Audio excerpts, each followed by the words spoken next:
भगवान विष्णु ने मत्स्य रूप क्यों धारण किया? हयग्रीव असुर ने वेदों को क्यों चुराया? भगवान विष्णु हयग्रीव रूप में कैसे प्रकट हुए? हम आपको लेकर चलेंगे एक अनोखी यात्रा में, जहां हम जानेंगे वेदों की उत्पत्ति, मत्स्यावतार की कथा, हयग्रीव असुर का रहस्य,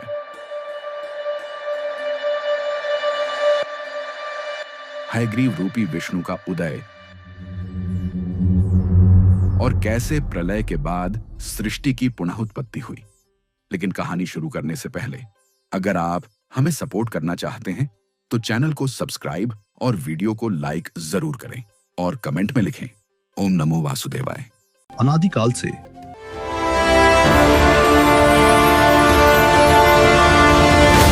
विष्णु लोक की दिव्य प्रभा में भगवान विष्णु पुत्रों को आशीर्वाद देकर धरती पर प्रस्थान करती हैं। धरती पर ऋषि कश्यप का आश्रम। यहाँ प्रतिदिन यज्ञ और अनुष्ठान नियमित रूप से होते हैं। देव माता अदिति भी समय पर पहुंचती हैं और पूरे भाव से यज्ञ कार्य में सम्मिलित होती हैं।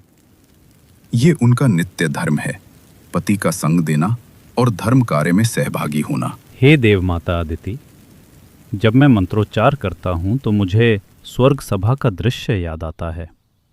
कैसे देवगण और मेरा नाम गौरव से समस्त ब्रह्मांड में गूंजा है। उनके धर्म पालन ने हमें सम्मानित किया है। स्वामी, यह आपके तप और आशीर्वाद का ही फल है। मैंने केवल उन्हें जन्म दिया, पर आपने उन्हें धर्म का मार्ग दिखाया। देवत्व आपके संस्कारों का ही विस्तार है।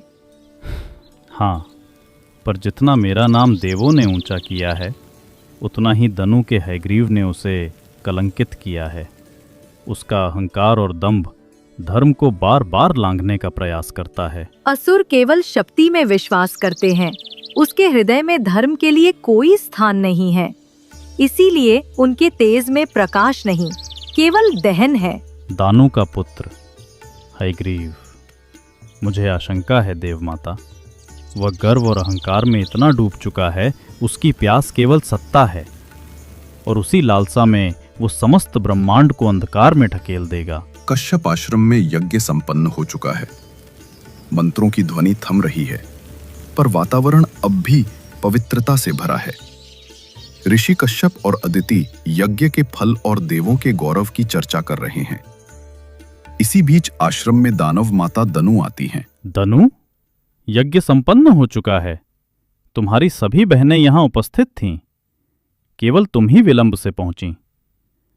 धर्म में ये शिथिलता अस्वीकार्य है। स्वामी, आप जानते हो, पुत्र की ओर से नजर हटाना कठिन है। दिन ब दिन उसकी क्रूरता और असुरी शक्ति बढ़ रही है।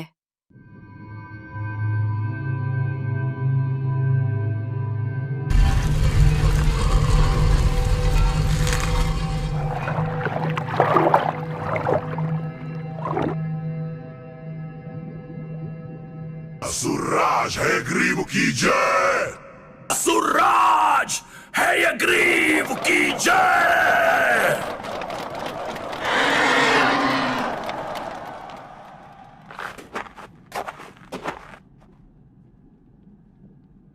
पुत्र, हमारे कुल की असली महिमा पुण्य, दया और भक्ति में रही है। यही हमारी शक्ति है। तू भी इन्हीं मार्गों पर चल। यही तेरी सच्ची महानता होगी। माँ, ये सब छल है। देवता हमें यही उपदेश देते हैं ताकि हम उनके अधीन बने रहें। वे खुद सत्ता का आनंद लेते हैं और हमें पुण्य और दया की जंजीरों में बांधते हैं। मैं उनकी तरह नहीं बनूंगा। पुत्र, ये मोह है। बल और घमंड से तू लोगों को वश में कर सकता है, पर उनके हृदय कभी नहीं जीत पाएगा। हृदय तो केवल करुणा और भक्ति से जीते जाते हैं। करुणा और भक्ति? माँ, मुझे किसी का प्रेम नहीं चाहिए। मुझे चाहिए सत्ता और प्रभुत्व। मैं अपनी असुर संस्कृति रचूंगा, जहां शक्ति ही धर्म होगी और भय ही नियम। उस राज्य में देवों का गौरव मुरझा जाएगा। पुत्र, तू देवताओं को चुनौती देगा? क्या तुझे भय नहीं है उनके शाश्वत अस्तित्व का? देवता शाश्वत है मां, पर देखो विष्णु क्या कर रहा है।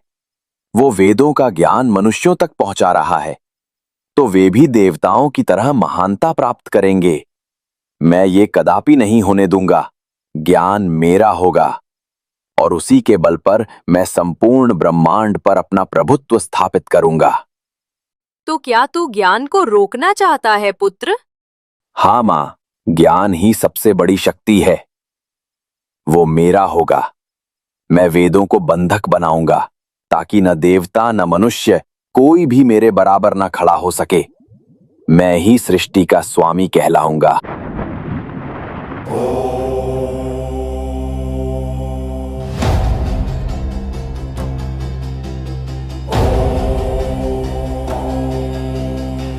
ह्रीं क्लीं चामुण्डाय विच्चये। ॐ ऐं क्लीं चामुण्डाय विच्चये। तप तप हयग्रीव तपस्यति जप जप महामायां तुष्टयत्। महामायै नमो नमः। जगन्मात्रे नमो नमः। या देवी सर्वभूतेषु शक्तिरूपेण संस्थिता नमस्तस्यै नमस्तस्यै नमो नमः। ॐ दुर्गायै नमः। ॐ ह्रीं श्रीं क्लीं परमेश्वर्यै नमः। असुरो हयग्रीवो दीर्घं जपं करोति। देवी प्रसन्ना भव प्रसन्ना भव। हयग्रीव, मैं तेरे तप से प्रसन्न हूँ। कहो, क्या वर चाहता है तू? हे जगत जननी मां महामाया, आपके दिव्य स्वरूप के दर्शन पाकर मैं धन्य हो गया। मुझे ऐसा अमरत्व दीजिए जिसे समय भी ना मिटा सके। हयग्रीव, सृष्टि का नियम शाश्वत है। जो जन्म लेता है उसका अंत भी अनिवार्य है। कोई और वर मांग। तो ऐसा वर दो कि न देव न दानव न कोई मानव मेरा वध कर पाए। यदि मृत्यु हो तो केवल उसी के हाथों हो जो स्वयं हयग्रीव रूप में हो। हे हयग्रीव, तुझे ये वर देती हूँ। तेरा अंत किसी देव से नहीं होगा, किसी दानव या मनुष्य से भी नहीं। तेरा संहार केवल होगा हयग्रीव रूप से।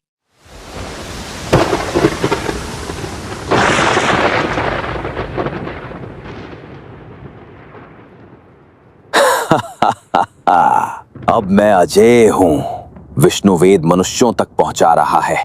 यदि मनुष्य वेद पा गए तो वे भी देवताओं के समान महिमा को प्राप्त करेंगे।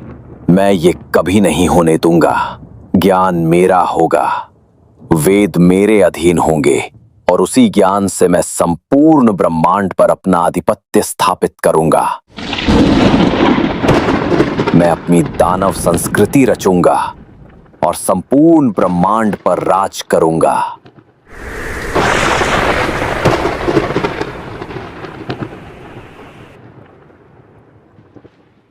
वरदान पाकर हयग्रीव का अहंकार प्रचंड हो उठा। उसने समस्त असुरों को एकत्र किया और फिर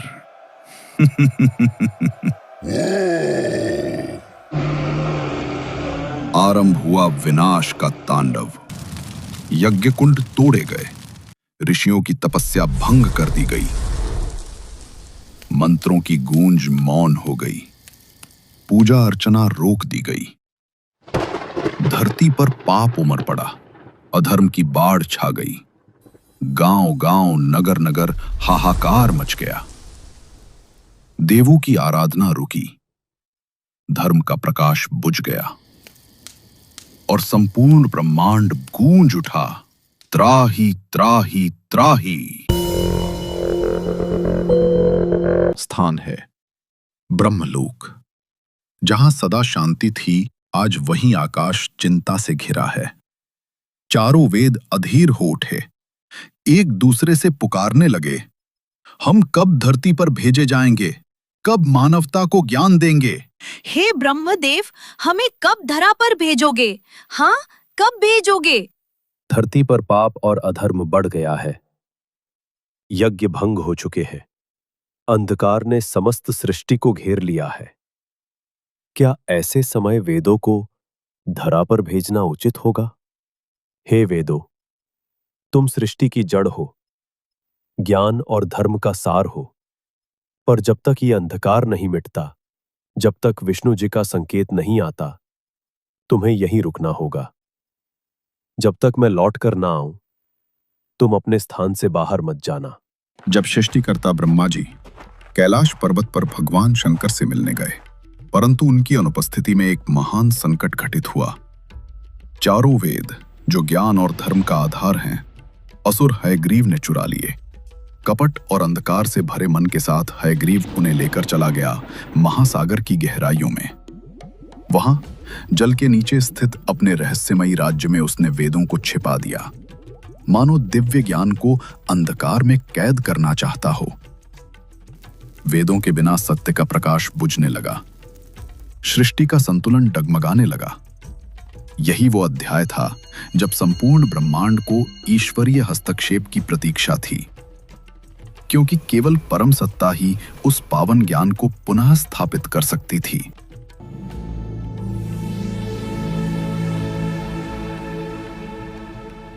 हे महादेव, चारों वेद ज्ञान का अमृत है। कब इन्हें धरती पर भेजा जाए ताकि मानवता धर्म और सत्य का मार्ग पा सके। महादेव ने नेत्र मूंदे। उनकी दृष्टि में अधर्म से ढकी धरा का दृश्य प्रकट हुआ। हे ब्रह्मदेव, इस समय वेदों का अवतरण व्यर्थ है। पृथ्वी पाप से मलिन हो चुकी है। पहले अधर्म का संहार होगा, प्रलय आएगा, फिर शुद्ध धरा ही वेदों के प्रकाश को धारण कर सकेगी। धरती पर धर्म की ज्योति मध्यम पड़ रही थी। कुछ राजा अब भी धर्म और सत्य के प्रहरी बने थे। उनमें श्रेष्ठ थे सत्यव्रत राजा। वे केवल शासक नहीं, भगवान विष्णु के परम भक्त थे। हर प्रभात पवित्र नदी में स्नान, देवताओं को अर्घ्य और विष्णु नाम का ध्यान, यही उनका नित्य जीवन था। हर दिन की तरह प्रातःकाल राजा सत्यव्रत पवित्र नदी पर पहुंचे। उन्होंने स्नान किया और दोनों हथेलियों में जल भरकर देवताओं को अर्घ्य देने के लिए उठाया। अरे, ये कैसी अद्भुत मछली है! ऐसी करुण आंखें, मानो कुछ कहना चाहती हो। राजन, मेरी रक्षा कीजिए। बड़ी मछलियां मुझे निगल जाएंगी। मैं असहाय हूँ। आप ही मेरी शरण हैं। नन्ही प्राणी, भय मत कर, मैं तुझे बचाऊंगा। उन्होंने उस छोटी मछली को कमंडल में रख लिया, परंतु यह कोई साधारण घटना न थी। अगले ही दिन मछली इतनी बड़ी हो गई कि कमंडल छोटा पड़ गया। राजा ने उसे बड़े पात्र में डाला, पर वहां भी वह सीमाओं को लांघ गई। फिर सरोवर में छोड़ा गया, किंतु वहां भी वह सरोवर के विस्तार से बड़ी हो गई। राजा के मन में आश्चर्य बढ़ता गया। यह कोई सामान्य मछली नहीं, इसके पीछे कोई दिव्य रहस्य छिपा है। अंततः राजा सत्यव्रत ने निश्चय किया, अब इस अद्भुत मछली का स्थान केवल समुद्र ही हो सकता है। राजा ने श्रद्धा से मछली को समुद्र में प्रवाहित किया, और तभी समुद्र की तरंगे स्वर्णिम प्रकाश से जगमगा उठीं। राजन, भय मत करो, मैं ही विष्णु हूं। यह मेरा मत्स्य अवतार है। 7 दिन बाद प्रलय आरंभ होगा। आकाश फट पड़ेगा। बादल गर्जन के साथ वर्षा बरसाएंगे। पृथ्वी जलधाराओं में डूब जाएगी। नदियां और समुद्र सब सीमा तोड़ देंगे। धरती का कोई भाग शेष नहीं रहेगा। वनस्पति, पर्वत, जीव जंतु सब इस जलराशि में विलीन हो जाएंगे। परंतु ये अंत नहीं होगा। नया प्रारंभ यहीं से जन्म लेगा। राजन, जब वो समय आए, तब तुम सप्त ऋषियों, जीव बीज, अन्न बीज, औषधियां और वेदों का ज्ञान लेकर उस दिव्य नौका में बैठना। भगवान के आदेश के बाद राजा सत्यव्रत ने समय न गवाया। उन्होंने तुरंत अपनी रानी के साथ मिलकर धरा की धरोहरें संजोनी शुरू कर दी।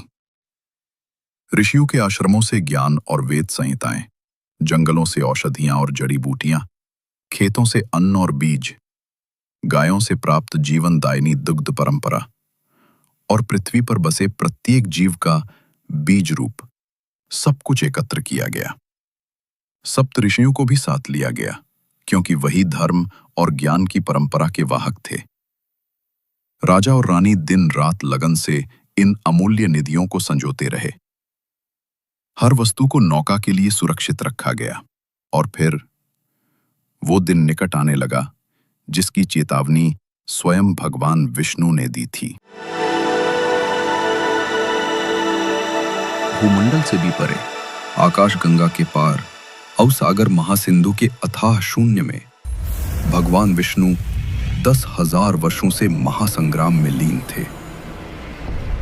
उन्होंने असंख्य अंधकारी शक्तियों को और महाप्रलयकारी असुरों को पराजित कर भवसागर की गहराइयों में विसर्जित कर दिया। परंतु ये महायुद्ध इतना लंबा और भीषण था कि युद्ध के उपरांत विष्णु थकान से निढाल हो गए। उन्होंने शारन धनुष गले से बिना उतारे ही शिलाखंड पर पीठ टिकाकर गहन योग निद्रा में लीन हो गए। समस्त लोकों में अज्ञान और अंधकार फैल गया। देवताओं ने व्याकुल होकर ब्रह्मा की शरण ली। प्रभु, अब धर्म का दीपक बुझने ही वाला है, कृपया उपाय बताइए। ब्रह्मा जी ने गंभीर स्वर में कहा, इस संकट का निवारण केवल विष्णु कर सकते हैं। तब सभी देवता और स्वयं ब्रह्मा विष्णु के पास पहुंचे तो ये दृश्य देखकर वे स्तब्ध रह गए। योग निद्रा में लीन प्रभु का सिर, धनुष डोरी उनके गले में गहराई तक धंसती जा रही थी, मानो संपूर्ण ब्रह्मांड का तनाव उसी एक डोरी में बंध गया हो। देवताओं के हृदय कांप उठे। वे आपस में सोचने लगे, यदि हम प्रभु को सीधे जगा दें तो उनकी योग निद्रा भंग होगी और ये तो महापाप होगा। लेकिन यदि इस प्रत्यंचा को ऐसे ही रहने दें तो ये उनके गले को और दबाती जाएगी। न निद्रा तोड़ सकते हैं, न डोरी हटा सकते हैं। ये कैसी दुविधा है। तब ब्रह्मादेव ने सूक्ष्म दीमक उत्पन्न किए और उन्हें संकेत करते हुए कहा, देखो प्रभु का सारन धनुष धरती पर टिका है। तुम जाओ और उसी स्थान की डोरी को चबा डालो। परंतु दीमक भयभीत होकर बोले, प्रभु, ये तो महापाप होगा। हम प्रभु की योग निद्रा को भंग करेंगे तो हम पर दोष लगेगा। ब्रह्मा ने उन्हें आश्वस्त किया, मत डरो, मैं तुम्हें वरदान देता हूं। जब तक कोई वस्तु यज्ञ या आहुति में अर्पित ना हो, तब तक उस पर तुम्हारा अधिकार रहेगा। ये तुम्हारा शाश्वत धर्म होगा। उन्होंने धीरे धीरे धनुष की प्रत्यंचा को चबाना शुरू किया। क्षण प्रतिक्षण डोरी कमजोर होती गई और अचानक एक तीव्र झटके के साथ प्रत्यंचा टूट गई। उसके टूटने का वेग इतना प्रचंड था कि सारंग धनुष का सिरा झूलकर जोर से दूसरी ओर आ गिरा और उसी आघात से भगवान विष्णु का सिर धड़ से अलग होकर प्रकाश पुंज में बदल गया। तभी विश्वकर्मा आगे बढ़े। उन्होंने एक दिव्य अश्व का सिर लाकर विष्णु के धड़ पर स्थापित कर दिया।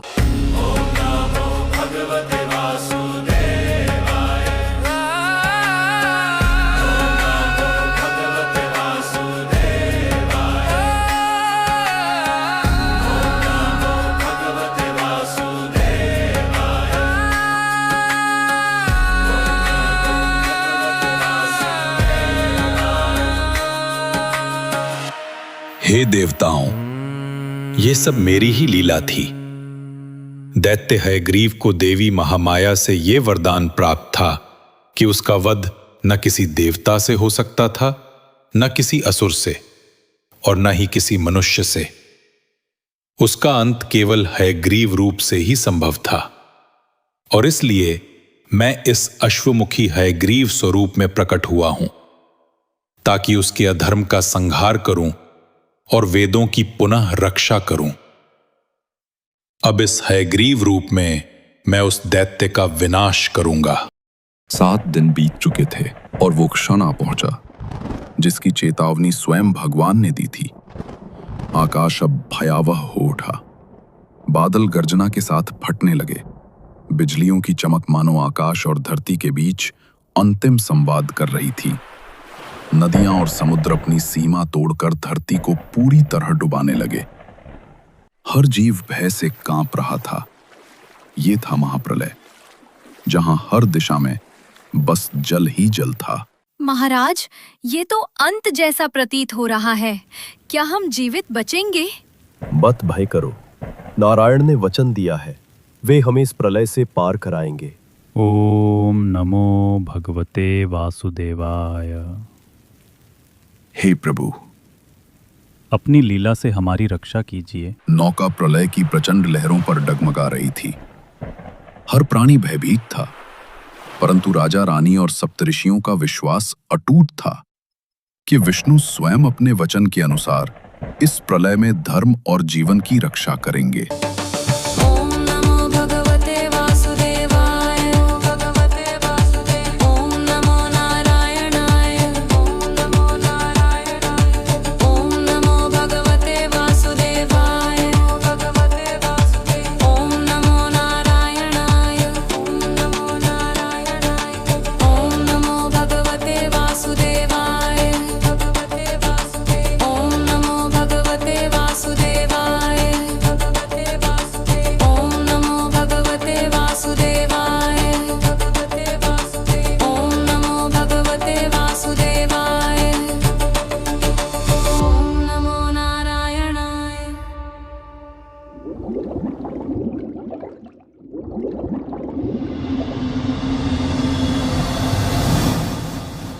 कौन है जो मेरे साम्राज्य में प्रवेश कर रहा है?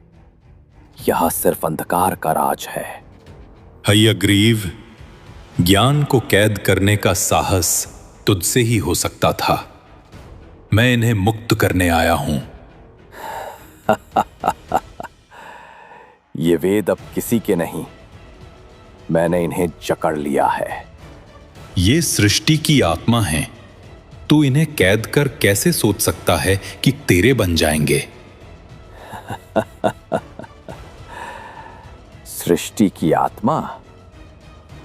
अब ये वेद असुरों की शक्ति है। हम इन्हीं से नया साम्राज्य रचेंगे।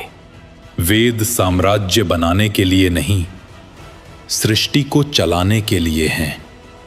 इनका अपमान तू स्वयं अपने विनाश को बुला रहा है। विनाश?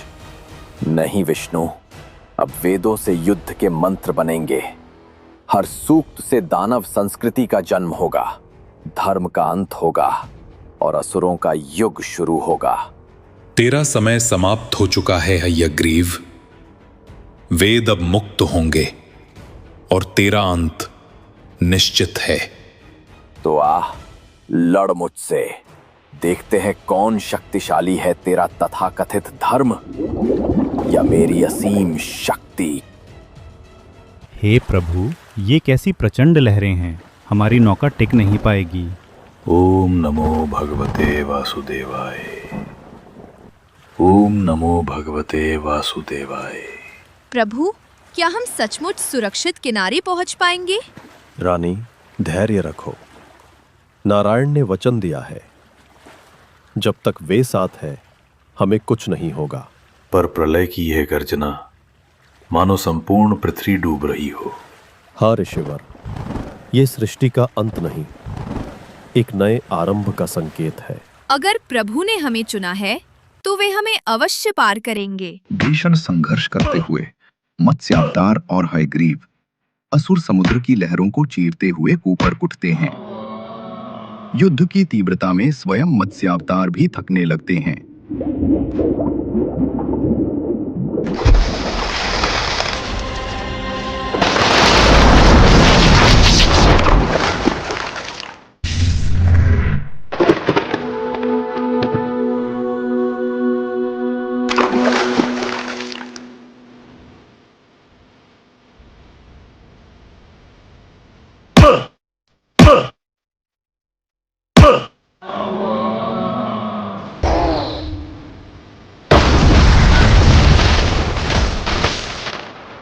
जब हयग्रीव असुर और हयग्रीव रूपी विष्णु का युद्ध जारी रहता है, तभी मत्स्यावतार समुद्र की गहराइयों में उतरते हैं, वेदों को सुरक्षित करने के लिए। प्रलय सब कुछ डुबो रहा है, कहीं हमारी नौका भी न डूब जाए। महाराज, प्रभु ने वचन दिया था, पर ये लहरें हमें निगल रही हैं। धैर्य रखो, नारायण कभी वचन नहीं तोड़ते। वो समय आने पर अवश्य प्रकट होंगे। अगर वे देर कर गए तो ये बीज, ये औषधियाँ सब नष्ट हो जाएंगे। हे नारायण, हम आपकी प्रतीक्षा कर रहे हैं, कृपा कर शीघ्र आओ। हमारे प्राण अब आपकी शरण में है। समुद्र की गहराइयों में भगवान मत्स्यावतार उतरे। हयग्रीव के असुर सैनिक मार्ग में पहरा दे रहे थे, पर भगवान के सामने उनका सामर्थ्य क्षण भर भी टिक न सका। एक एक कर सभी राक्षसों का संहार हुआ और फिर भगवान उस स्थान तक पहुंचे जहां वेद मायावी बंधनों में कैद थे। अपने दिव्य स्पर्श से उन्होंने उन बंधनों को तोड़ा। वेद मुक्त हो गए और सृष्टि का ज्ञान पुनः सुरक्षित हो गया। भगवान वेदों को अपने साथ लेकर नौका तक पहुंचे।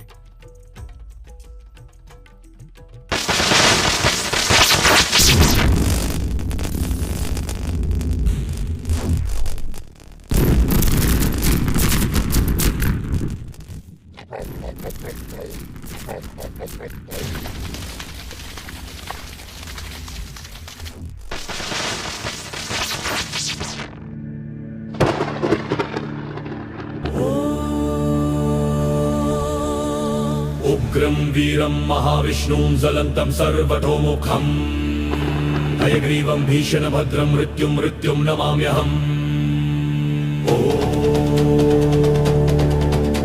हयग्रीवाय विद्यामूर्ति नमः। दैत्यसंहारकाय तेजस्विने नमः। ॐ वेदज्ञानस्वरूपाय सर्वदुष्टविनाशिने नमः। और अंततः प्रलय का अंधकार छट गया। बादल हट गए, वर्षा थम गई, आकाश फिर से निर्मल हो उठा। भगवान विष्णु मत्स्यावतार ने अपने श्रृंग से बंधी नौका को खींचकर सुरक्षित मार्ग दिखाया। वह नौका जाकर मलय पर्वत की ऊंचाइयों पर ठहर गई। प्रलय के भय के बाद जीवन ने फिर से अपनी राह पाई। सप्तऋषियों के मंत्रों के साथ वेदों का पुनः प्रतिष्ठान हुआ। धर्म की ज्योति फिर से प्रज्वलित हुई। वनस्पति, प्राणी और मनुष्य जीवन सबने नया जन्म पाया और वहीं से आरंभ हुआ सृष्टि का नया अध्याय।